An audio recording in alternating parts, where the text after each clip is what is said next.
Hello and welcome everyone. I would like to present this session of the META Deep Dive Express modules brought to you by 420 Collections. 420 Collections includes 420 Medibles as well as 420 Skincare. And we are very lucky today here, ladies and gentlemen. We have the president of 420 Collections, Ms. Parisa Rad, with us to go ahead and give us a deep dive into the methods of cannabis ingestion.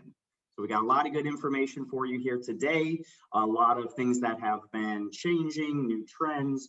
We're going to learn a lot about Parisa, her knowledge and her expertise and what she's brought, and hear about her journey and what she has done in building up this brand and helping to bring it to all of the consumers that are in the Arizona market. So hello, Parisa. Thank you for joining us. Hi there, Caleb. Thank you so much for having me. I appreciate you. You're welcome. You're welcome. So before we dive in, I wanted to give you an opportunity just to give us a brief, quick background on 420 Collections. We're going to do a deep dive into all of the nuts and bolts and nitty gritty here, but I want to give you an opportunity, just give a high level overview of you and your company.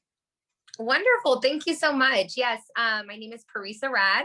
I am the president of 420 Collections, which includes both our 420 skincare line as well as our edible line. So we're really excited to be able to provide this amazing products to not only medical patients, but the adult use market as well now. So a little brief overview is that we started with our skincare line out of the needs to fill, excuse me, maybe cut that. I'm sorry. Should I just do it again? Shit. Okay. Go ahead. Yeah, yes, go ahead. Okay. Our company started with a vision to help our community. Marvina Thomas, who is our CEO and our founder, has 15 group homes throughout the valley, which our proceeds then go back into to help these folks get off of deadly drugs, such as pharmaceuticals like opioids and other dangerous drugs. And we help them get their medical marijuana cards. So the whole dream was that we could provide skincare and other products for them. And now we're even able to sell these products and provide other necessities that they need.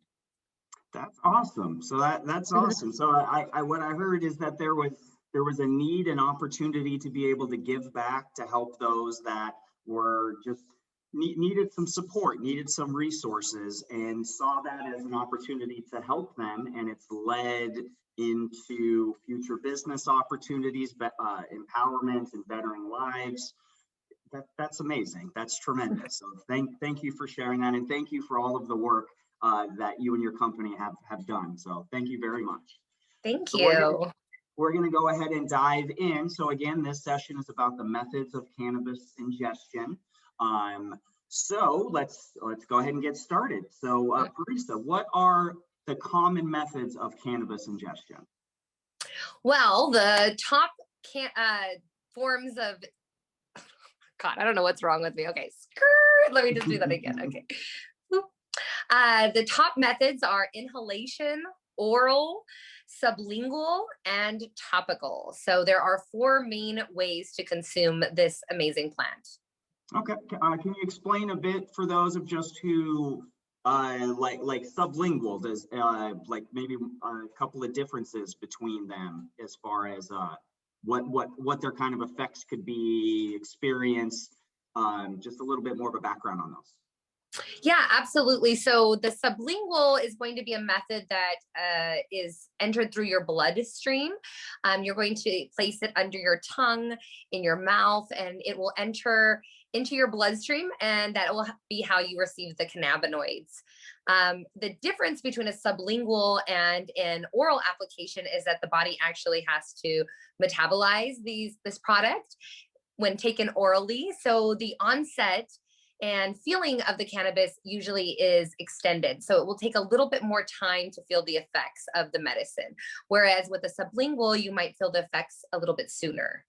Yeah, but you did mention that typically that's a good kind of a guidepost of however long the effects take to come on can typically determine both how long you're going to feel them. And it's kind of the whole experience of knowing whether you're looking for something that's going to give you hours of relief, or if you're looking for something that's a little more immediate relief. I guess it really absolutely, and your own personal health also has a lot to do with it. For some folks, because of whatever health conditions that they have, maybe they can't digest the oral application and they need a sublingual option. I know for my daughter, who is a cannabis patient, she eats from a surgical tube in her stomach. And so a sublingual option is sometimes preferable when her stomach is acting up. Or we use inhalation methods, which give an immediate effect. Also with as you were mentioning, the longer it takes to basically start is also a good determination of how long it's going to last. So a lot of folks like to choose that oral application for that extended time where they can go hours without having to medicate again. Yeah, typically I know like for helping with sleep, certainly I know edibles is definitely that's one of the major uses for those, of giving hours of effects to be able to get a nice restful sleep, not have the pain or whatever condition may have you that the consumer patient. I mean, I really look at those as the same. A lot of consumers are using it undiagnosed in order to treat their own condition. Right. And just finding out what works best with your body. I mean, that's I would say it's probably a safe assumption that you've tried different methods. I mean, you just mentioned a few with your daughter, just finding what is going to work. So what are some things maybe to look for on the methods of whether it is or it isn't an ideal method for that person? You know, I think it really depends on each particular person's situation and what it is that they're trying to treat. For myself, I find that in the morning, vaping or using the inhalation method will give me an immediate effect. And then I can take an edible, with my breakfast or whatnot, and then have that long-term effect happening throughout the day. So you can start with one, you can use all of them for that matter. I mean, I think we use a little bit of everything in our house. So we utilize definitely the oral, and the topical as well as inhalation methods. So to really get a full, body effect. Nice. So yes, I am also a huge proponent of topicals. I know that I personally have skin issues and things that topicals tend to give me that targeted relief, and they really help, especially with any kind of dry skin that I feel like the lotions work better than any lotion I've ever used before. It's like my skin it's rather than just being wet, it almost feels like it's repairing. So talk to us a bit about some of the skincare line that you have and how those products would be for a consumer, like what would be some recommendations for them to look at? Yeah, absolutely. So, our skin is our body's largest organ. So it is important to take care of it. With our products, we use all natural ingredients that are safe and chemical free. They're safe for the whole family. In fact, I utilize our soaps, bath bombs, lotions, the full gamut on my 7-year-old. She's been experiencing CBD topicals since she was forever. So it's definitely part of our family regimen. The good thing about topicals is that you don't have to worry about the effects, psychoactive effects. That's the difference between our CBD topicals and a transdermal THC transdermal. That's going to give you a different effect. Transdermals are going to enter your bloodstream, and so you're actually going to feel the effects of the THC, whereas if you use a cream that's made with THC, you're still not going to get any psychoactive effects. So we found that CBD is the most effective. And so we carry just an exclusive CBD skincare line, again, which includes our bath bombs, our soap, our bath bomb dust, our bath salts, as well as our milk bath, which is a very exclusive item. As you can see, we are very Egyptian themed. So Cleopatra was said to use milk bath to preserve her beauty. And we get a lot of our inspiration from the Egyptians. That's cool. Tell us a little bit more about that. Yeah, definitely. You got the eye of And I know I go back and forth. Is it Eye of Ra or Eye of It's Ra? Yeah, Eye of Ra back here. Okay, Yeah, that's okay. our logo. We definitely wanted something different. There's so many products out in the marketplace. You know, you definitely want to differentiate yourself and do something innovative and new that stands out. I'm a marketing professional and have an extensive background in marketing. And so when I came on as president of the company, I felt it was really important for us to rebrand, come out with some new vibrant colors, and really drive home that Egyptian theme that we had going on with our logo. And so you'll see that all of our products are named after Egyptian gods or goddesses that represent some sort of healing.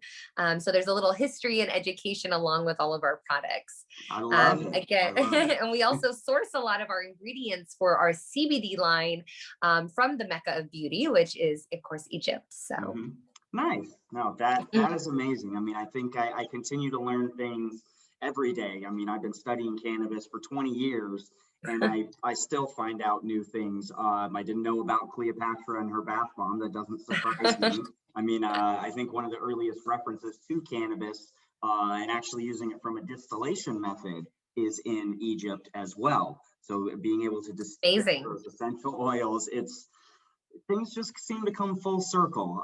This is a period of rediscovery for us, and it's a very exciting time to be involved with it. Absolutely. So tying into that, I mean, you mentioned a bunch of different products that you have. We touched on the skincare line. Talk a bit, let us know a little bit about the medibles, because this is a relatively more recent expansion on the product line, correct? Yes, absolutely. Yeah. So we started with the skincare. Again, back to the group homes, there was a need to get these folks soap and lotions and other toiletries. So Marvina actually went through school to educate herself as a retired nurse and learned how to make these products all naturally and organically. Then she started incorporating adding the CBD to it.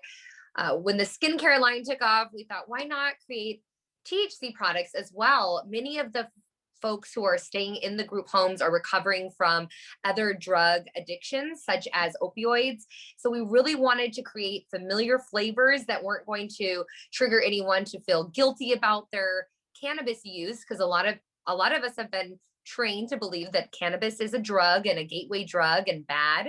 And so it takes a lot of re-educating and teaching them about the plant medicine and how they can utilize it. Putting it in an edible and a familiar flavor that someone has maybe, recognized before isn't as out there, I guess you could say, when you're trying something new. We really wanted something that our new consumers could resonate with and feel comfortable using. So that's where you'll find our familiar flavors, such as our brownies. We also have a Reese cup, a peanut butter cup, which is delicious. We carry all the different crispy lines. So we have an Apple Jacks crisp, a Captain Crunch crisp, as well as a Fruity Pebble crisp, which is our gluten-free option, all which are infused with all which are mixed with an infused marshmallow. So we infuse our marshmallow with a high-grade distillate, and it's just a flavorless, delicious treat. It's a great way to get your medicine in. Nice. That is one thing that I have found with edibles. Some of them, for lack of a better term, taste very weedy, and others do not. And I found that sometimes it really just depends on how I'm feeling that day, of whether or not that's something I'm really looking for, or if I'm just looking for something as a little treat that I know is going to help me feel better in about an hour or so. Right. So talk to us a bit about with the method of ingestion. Is certainly going to impact about how a product is marketed, displayed, stored, priced. I mean, there's so many variables that go into that. And a lot of our aspiring social equity applicants are going to be starting their new brands, new products. So maybe talk to us a little bit about, with the medibles being new, on that process of kind of how that differed from how you were developing your skincare line products. Yeah, I think as we do more R&D in the kitchen, we are able to then distribute samples to our partnering dispensaries and allow the bud tenders and educators there on site to try them and give us firsthand feedback about either our packaging and our flavor and effects. You know, we're constantly doing R&D and trying to figure out what it is that the consumer really wants and how they want it. So our product line is very female driven. We have a niche. We are women owned, minority women owned and managed and primarily operated. We're very proud of that. And so we wanted a product that speaks to that female demographic. Of course, males are welcome to try our products. It won't turn you into a female by any means. I use the lotions. I like it when yeah, and all our topicals are neutrally scented. So, you know, anybody can enjoy them. My husband loves the topicals and, you know, utilizes them every day. But back to the edibles, I would say definitely R&D, you know, getting your feedback from your consumer directly is the best way to find out if a product is really going to be successful. We started with a giant size and we've now reduced the size down because that was the feedback that we were receiving. They wanted it in smaller amounts, but they love the flavor. So, you know, we're listening. I would say, do your due diligence in finding out what it is that the market is really in need of, either bringing innovation, creativity, something different, putting your own twist on it. You know, all those things are going to be beneficial for when starting a new brand. Definitely, and responding to the market, not making assumptions. And I think that you really hit on something, and something that I saw from an operational standpoint of thinking at the retail side. Educating both the bud tenders, but not that the bud tenders educating you. They are interacting with customers, patients on a daily basis. They have their own unique needs for ingestion. And the more information you can get from them, the more you can partner and really provide those resources and that information about here's how you would ingest, here's why you would ingest it, here's how we have tailored our product based on this method of ingestion, and tying it into ultimately the consumer need. I mean, that's how brands get established. That's how you get word of mouth. And one thing that I think to really keep in mind is knowing like the method of ingestion is going to be specific to that group of people. So if you're at a different, like do some research at multiple stores and find out maybe at different parts in the country, or excuse me, at different parts in your particular market are going to have different preferences that are going to lead to different products that need to get developed. So, oh, absolutely. There's certain regions in the city alone that are very much more health conscious. And so they'll be more interested in like our granola bar that's a vegan option for folks. So, you know, we did develop new SKUs out of those necessities. So I think it's very important, like you mentioned, not only being the one educating, but also listening and receiving the education as well. It's a two-way street. And you definitely want to have that good communication with your partners. Definitely. I.e. the dispensaries that you work with. Because it's going to benefit both of you. So which method do you prefer for ingestion, and why? I mean, I am called the marijuana mama for a reason. You will see me with a blunt daily. I love my hemp blunts, but hemp rolled blunts. But I really like a little bit of everything. I go to bed with an edible, most definitely. I do like that full body effect when I don't have to be on the go, and you know, I like to take a good dosage. That's probably why. So I'm not really a microdoser. I love my treats. They're so good. It's really hard to just take one bite, you know? So if I want to indulge, it's important point, especially with edibles, when they taste as delicious as those that you can get from 420 Medibles, go slow. Go slow, especially pick up a regular Rice Krispie treat, regular Rice Krispie treat to like, you know, eat with plan accordingly for those munchies. So and I'm sure that's probably changed over time and different times a year. I know that in the winter time, I tend to like things with a little bit more CBD the colder that it gets. So I get a little bit more aches and pains versus in the summertime, I'm really looking for more of that sort of lower dose, something sativa or energetic for me to be able to get out and about. So that's another thing that you'll find with your customers is it's going to vary based on time of year, and really being able to capitalize on that sometimes with either seasonal. I mean, that's even why you see how seasonal your products. body's feeling at times. You know, if I'm sick, I can take a larger dose of edibles than I can when I'm feeling my best, you know. So Mhm. your body, let your body speak to you. I think it's important to just follow what your body is saying that it needs. Yep, yep. And just know that with any effects as well too, sleep it off. You can always eat more. You can't Yes. eat less. So Okay. So we talked a little bit, but tell us a little bit more about like kind of a background on the production process and how that would differ for a topical versus an edible. And because the method of ingestion is going to determine so many different things in your logistics and operations.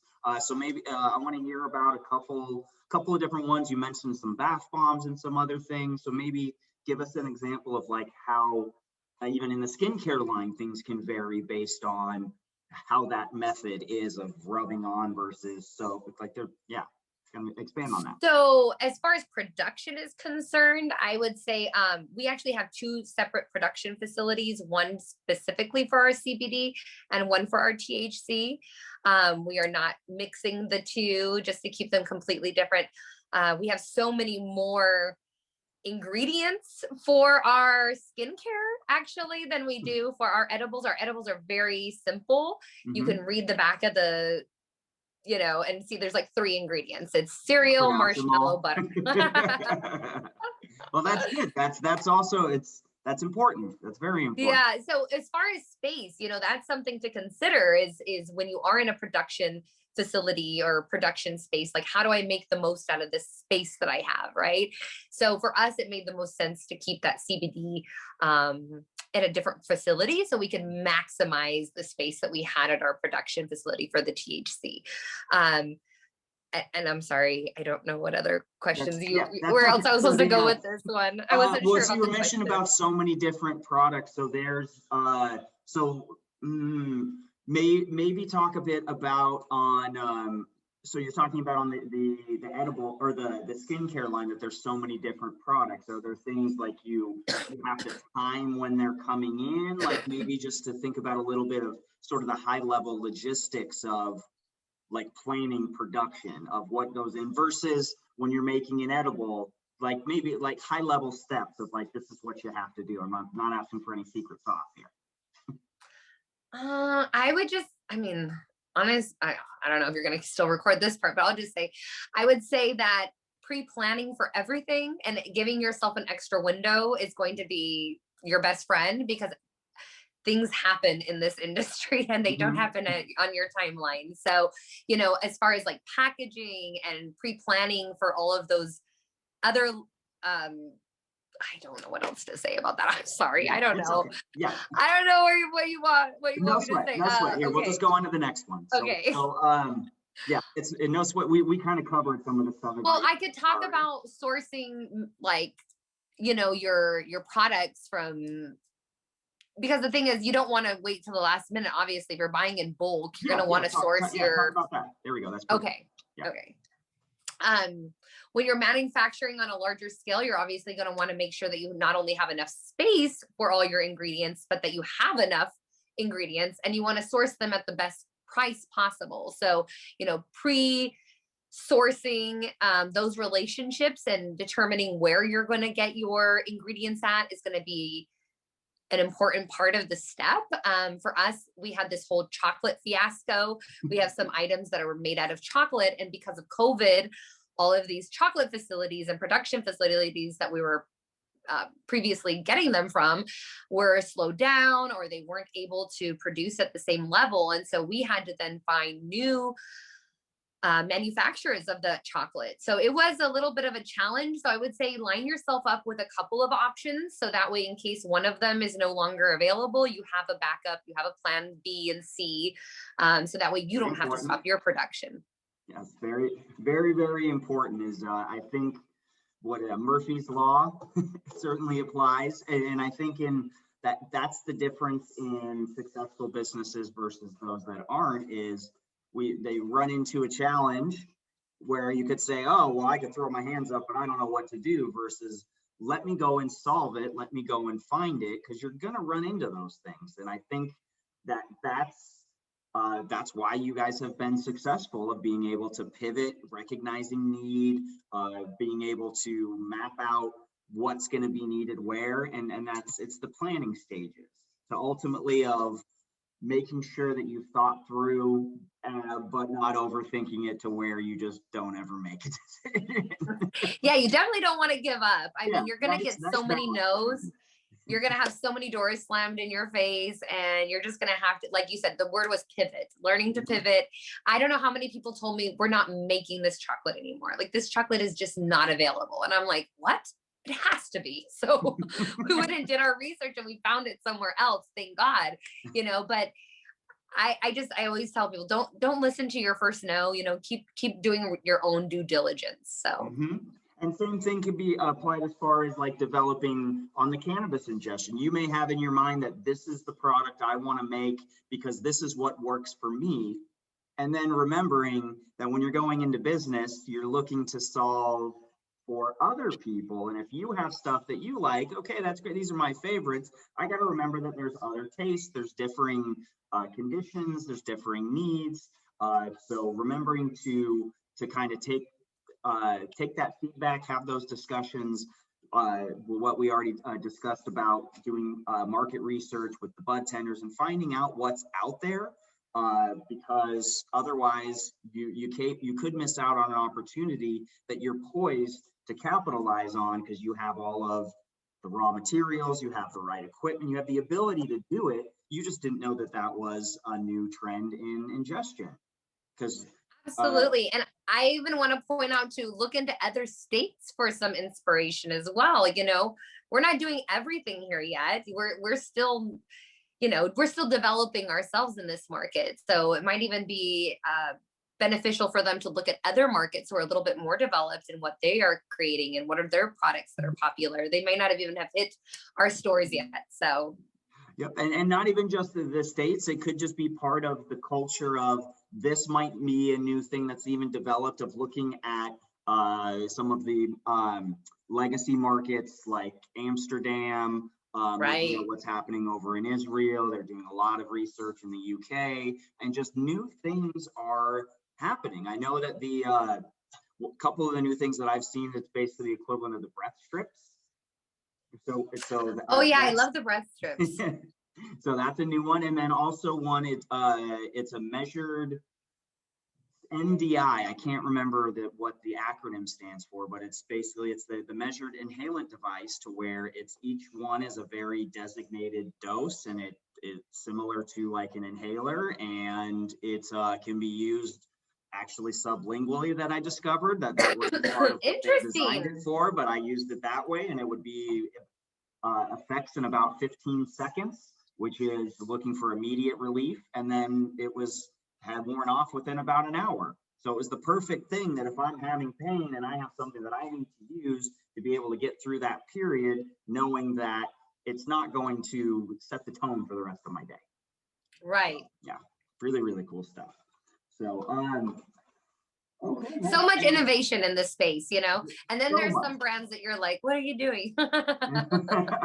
And you'll find that it's the industry that I found, especially in Arizona. I think I've found this in other states and with other states that I've done operations in, but in Arizona specifically, is the community is really here to help each other and to help bring everybody up. That I think it's something that's unique about cannabis, because I feel that in every place that I go with cannabis. Maybe I'm just a little partial with Arizona being my home state, but it's really that feel of this is a community where we're open, and I think that's why we're on this session right now, of being able to provide that education and to give back to those that want to enter. There's plenty of opportunity. Come on down. Absolutely. I preach that all the time. Yep, nice. So this is kind of maybe a two-part question on which we kind of touched on a little bit, of like, what are the products that you've chosen and how they've performed maybe giving an example of something that you thought was going to do well that didn't, and then also what is your best selling and why. So let's start with kind of more your development and give an example of something that maybe didn't quite go as planned. Well, I would actually say our newest SKU has been a little slow to really take off the way that we were hoping. It's our healthier SKU, to be honest. Everybody said, we want a healthy edible. We want a healthy edible. So we did what the people asked and we made a healthy SKU. And surprisingly, they still want the sugar and the treats. So, I mean, we're offering at least this additional option. Now, whether or not the consumer actually wants it, maybe they think they want something healthier. And then when the option is there, they choose something more delicious. I don't know. Of course, time will have to tell. This is our newest SKU to hit the market. So we still need to do, extensive marketing with it and really get it out in the hands of people. But I would say our most popular SKU right now is actually our Fruity Pebble Crisp, which is called our Nepper Crisp. This is a gluten-free cereal, and everybody probably remembers Fruity Pebbles as a kid. I mean, it's the most delicious treat ever. So if you take our crispy treat and you actually break it up into little pieces and drop it into your bowl of cereal, oh, it's so good. It's so good. It's breakfast of champions. So okay. That's nice. So I'm not surprised to hear you say that about a more healthier product. They were slow to move. They did similar thing that I experienced as these products were starting to get rolled out in Oregon, and same exact situation of this is a product I want to get. We did a small order. It sold very slowly. We would go through gummies and brownies and things probably about a 10x as far as on the turnover. So, but having that available for those is you're going to be capturing a portion of the market share that you wouldn't be elsewhere of by having that product available. And, analytics don't lie. So I recommend that they go and research, how products are actually performing. You can check BDS analytics and it'll tell you granola bars don't really sell very well. But again, like you said, we just wanted to really appease that specific demographic and at least offer something that was more health conscious. Yeah, so it's okay to do that. It may not be runs. Exactly. You can it might not be your best seller, but at least you offer it. Yeah, exactly. So you give the customer what they want, and yeah, you will find that is, I think, a nugget of truth there. Of customers may tell you something that this is their ideal of what they would want to do versus this is what I'm really doing. So that's kind of part of using that additional research, I'm glad you brought up BDS Analytics, a great company. LeafLink's got a lot of great information. Headset's got a lot of great information. New Frontier Data puts out a lot of things that are related to what's happening in the market, pricing, Proteus 420, I believe, as well, is another option. They have a lot of great analytics too. They've provided us over the years. So yes. Yeah, very important to know, and how that ties into ingestion. So that's always to keep in mind of, okay, well, I'm looking at these products. Oh, well, people like vape cartridges. Well, why? You got to ask the why and really get into that, and then of how my product is going to fit that and fulfill that method of ingestion. Agreed. So there's a little research that's involved in this, just a little bit. That is perfect segue, because my next question for you is, what are the questions that are considered, and kind of what research is done and conducted regarding methods of ingestion when you're developing a new product? So if you don't have to give away of anything if you don't need to, but if there's anything that you have, kind of like, what are some of the questions if you're starting, okay, we want to do a new product, we know we need a new SKU. What are some of the questions that you ask yourself, ask your team, ask outside sources? I think the four main questions, because we actually create a vendor questionnaire form when we drop off samples at our partnering dispensaries. So we request that they give us some actual feedback that we can utilize. And we ask four main points, as far as price is concerned, how do they feel that the price is? in comparison to the other edibles that they're offering. The next one is taste. Obviously, we want it to taste good. We ask about the effects. So how does it make them feel after they've taken it? And then, of course, we ask, how is the packaging? How do they like the way it looks? Because I know a lot of consumers are making decisions based on packaging.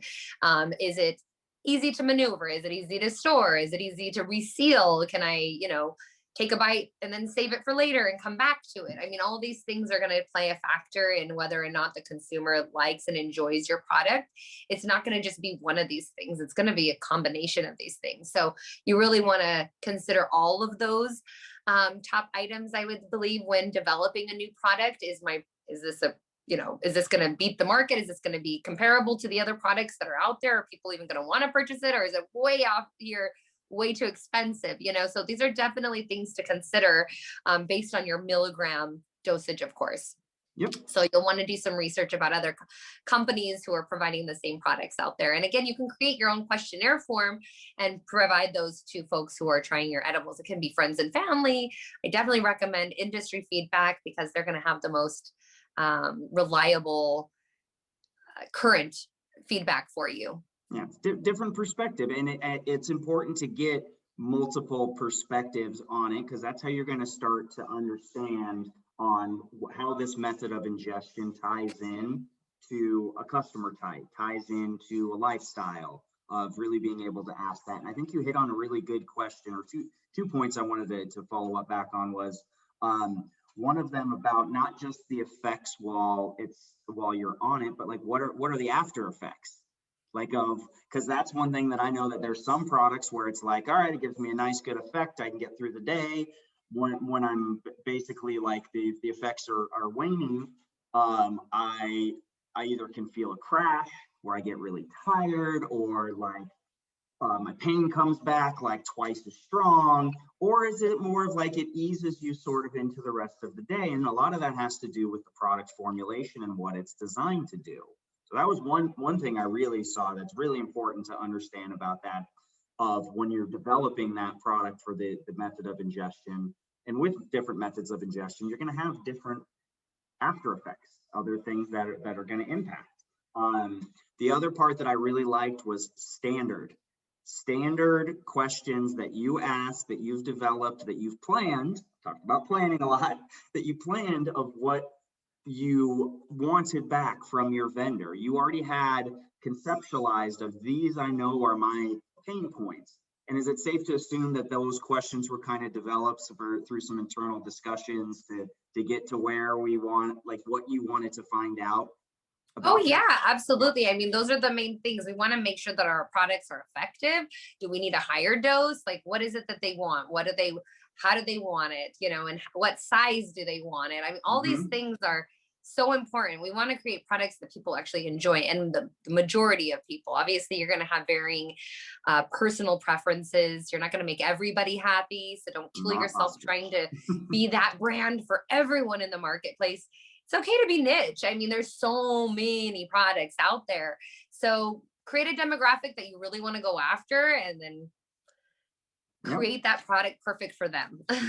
Find their method of ingestion to almost work, I don't want to say backwards, but you take a different route. So rather than going product and then over into, all right, I'm going to take this product to market, I'm going to go and see what's the method of ingestion for my target market. Let me find a product that would fit within there, and then let me develop it and use that demographic as my focus group to be able to really refine and get to where I have a commercial product that I can commercialize. So it's a process. I mean, I think we said planning probably 50 times already, and I could say it 100 more times of having. We're just trying to drive it home. It's okay. Yeah. They're going to get this point across. and knowing again that your plan will change. Be flexible, right? Yes, you have to be. You have to be. So, excuse me. So you have two product lines. One of them CBD only, or kind of, I don't even want to say product lines. You have manufacturing sort of channels. Excuse me. So what, how does the method of ingestion differ between the products that are containing CBD only versus your THC? Are they totally different products? Do you have some that are similar, but one has CBD, one has THC, and then are they used differently? Like, just tell us a little bit about that kind of differing application. Yeah, so we have two companies. We have our skincare line, which is exclusively CBD.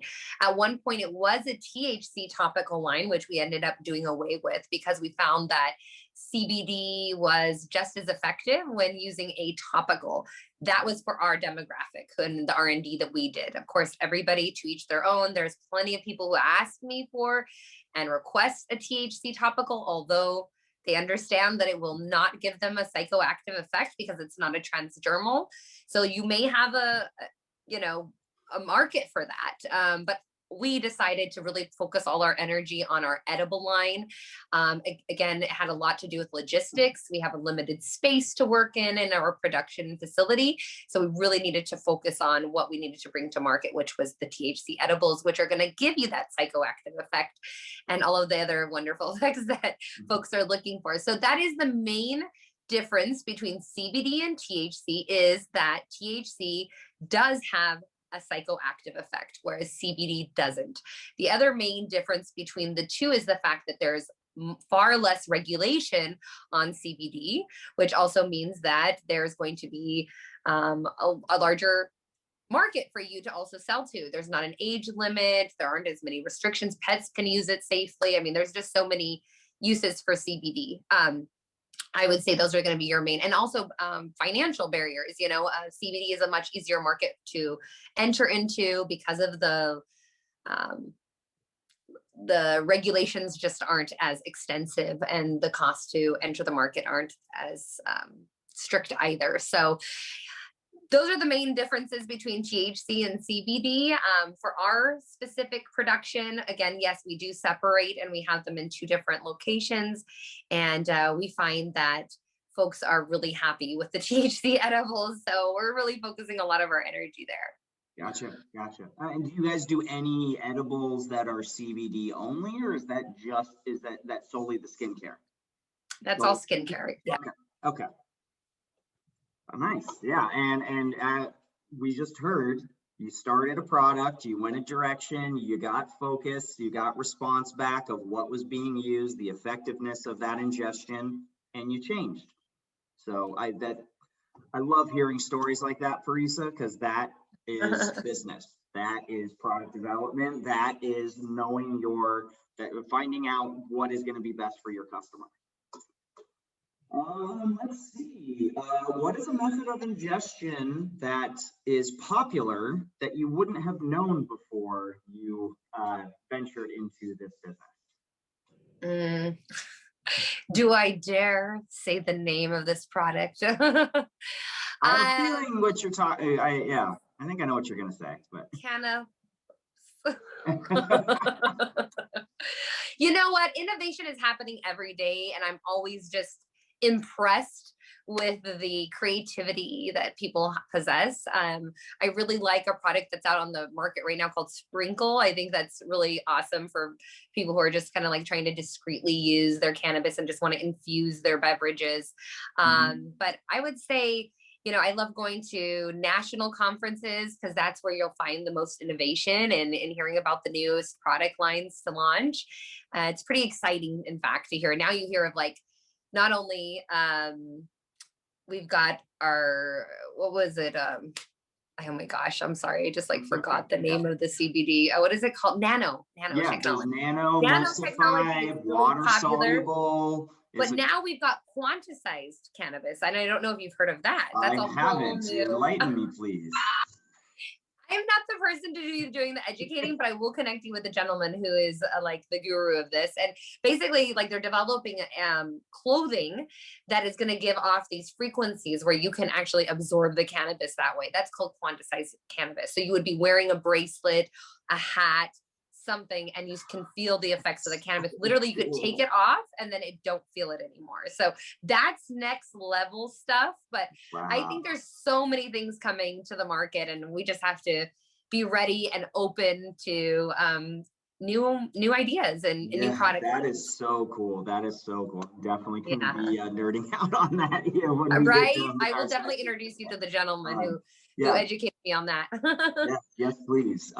So the water soluble edibles have really, that's been, I think, the biggest development that I've seen in probably the last two years, of a complete shift in how that method of ingestion, where you're taking that time that in certain edibles can be 45 minutes, an hour, depending on the actual content. I mean, I've had some that have taken as long as 2 hours to a lot of the products. I mean, I think the quickest I've seen has been like 10 minutes. I know some are claiming as quick as like 6 or 7 minutes, to where you'll feel the full onset of it.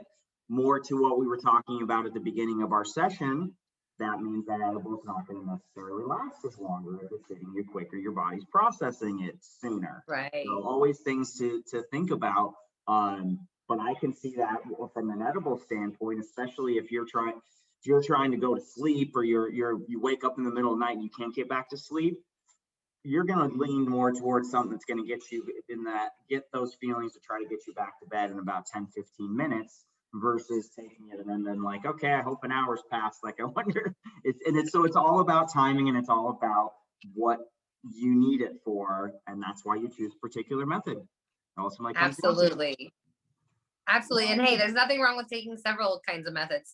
Yes.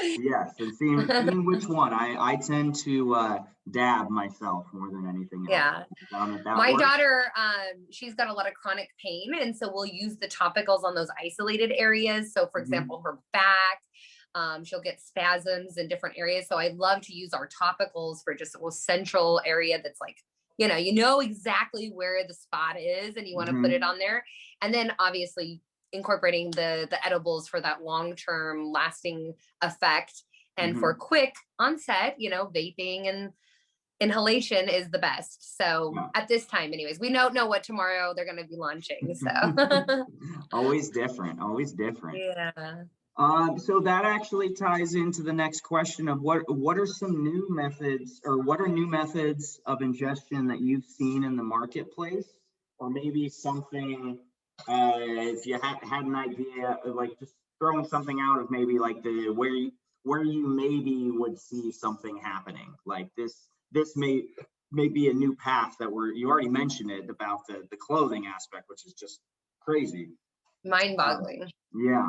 So what are maybe one or two other new methods that you've seen as far as ingestion? I think beverages are really going to be hot. I think that as we develop the overall market of, the industry in general, nationally, I think we should really look at our folks in the alcohol industry and see how, beer and wine is treated. I think that we're going to be seeing more consumption lounges, and cannabis has always been a social thing, so I don't know. The future of cannabis may be in beverages and other forms that we don't even know yet. So I know just in the last 6-7 years, as dabs have really taken off. I mean, there's always been hash oil. There's always been things like that.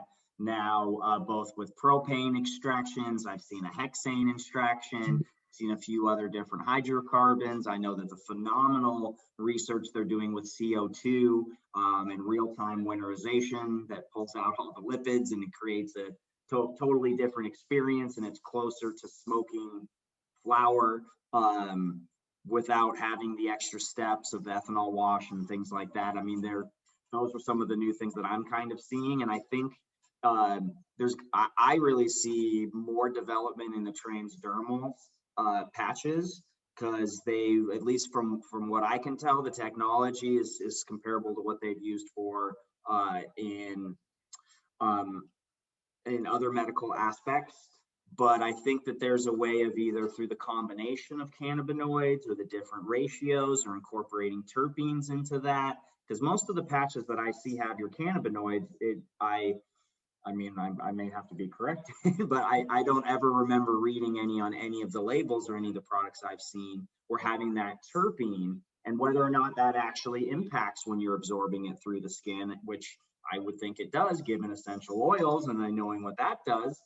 but Absolutely. there's a lot of research that needs to get done on that, or maybe just the combination of smaller doses of cannabinoids mixed with the terpenes, and you could have more of that micro dose, more of that low dose, but by getting that ratio correctly between the terpenoids and cannabinoids, or maybe some of these new, I think was THCP and CBDP was a new class that was just recently found in Italy. Ooh. All the research being done with THCVA, which I can't pronounce what the word is right now, just knowing that it's the THC that actually has an effect that suppresses appetite.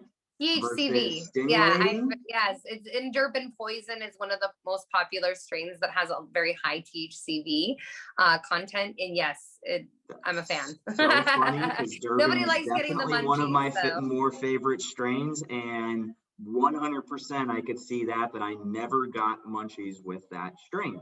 Versus GSC, can't say the actual name now, guaranteed to get the munchies. Doesn't matter what cross, any of the various ones, guaranteed. So and some people need that munchie effect. I mean, for my daughter who's underweight, who by the way is an adult now, but she's been utilizing cannabis since age 14 because of her medical conditions. But we were wanting cannabis because it would induce the appetite, and really she had a fear of eating after all of the traumas that she had had to overcome. And so some people like the munchie effect. So it is to each individual, to each their own, so. Oh, of course. I love myself a good munchie fest. That's why I'll always be the one that gets the extra Rice Krispie treat to make sure I don't eat too much. Well, I'll have to bring you one. Are you going to be at Mita tonight? Yes, I will. Okay. So we'll see you there next. So, okay, so we're kind of getting close down to the end. I wanted to just wrap up with if there anything else regarding methods of ingestion that you'd like to add. I want to give you an opportunity if you have some advice for the aspiring social equity applicants on looking at the methods of ingestion as they're developing their plans. I want to open that up to you as a way to just provide some of that advice that you wish that you had at the beginning of your journey. Well, I will say that we are available if anybody wants to call us directly with any specific advice pertaining to edibles. I know homogenization is a big thing, and information regarding that on a larger production level is not easily available. And so if folks do need to reach out specifically with questions, I wanted to let them know that 420 is an ally, and we are willing to share our knowledge on a specific, case by case situation. So they can definitely reach out to us. And if we have any information, we're more than happy to share.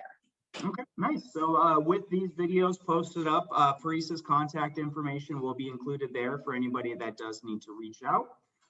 My name is Caleb Tice, again, with Canna Owners, and providing my time with Mita for the Deep Dive Social Equity Express modules brought to you by 420 Collections.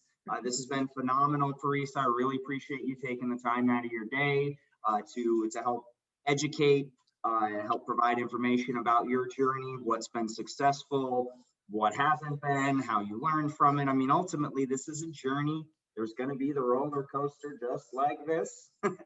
It's not always, up or down. Sometimes it's just be prepared. Exactly. And then sometimes it might go in reverse for you a little bit. Be like, hey, and maybe you might find out that might be hanging upside down for a little while too. Yeah, or I need to get on a different ride, and that's okay as well too. So it's just know that throughout this, the industry has resources. We're a very tight-knit community that is open for new members to come in, and most of us are an open book. This is what we've done. Yeah, this worked well for me. Let me see if I can't help you out a bit, because we all, like, I don't know about you, Parissa, I don't want to speak for you, but for me, the cannabis industry is if by all of us doing well, we bring everyone up with us together. Absolutely. We're just elevating cannabis, all of us collectively. So Definitely. I'm all about destigmatizing this plant. And so empowering other people with their tools and resources is an honor. So I'm grateful to be in this space, and I'm happy to help those who are emerging in. Terrific. Well, thank you, everybody. So tune in and check out all of the other great videos that we have as part of the deep dive series. We have the countdown to December. That is when those applications are slated to be accepted. So it's important to be planning now and thinking through now of what niche do you want to get, and you start with the method of ingestion and you work from there, because that's going to determine every aspect of your operations. Wonderful. Thank you for having me. You're welcome, Parisa. All right, everybody have a great day out there. Thank you.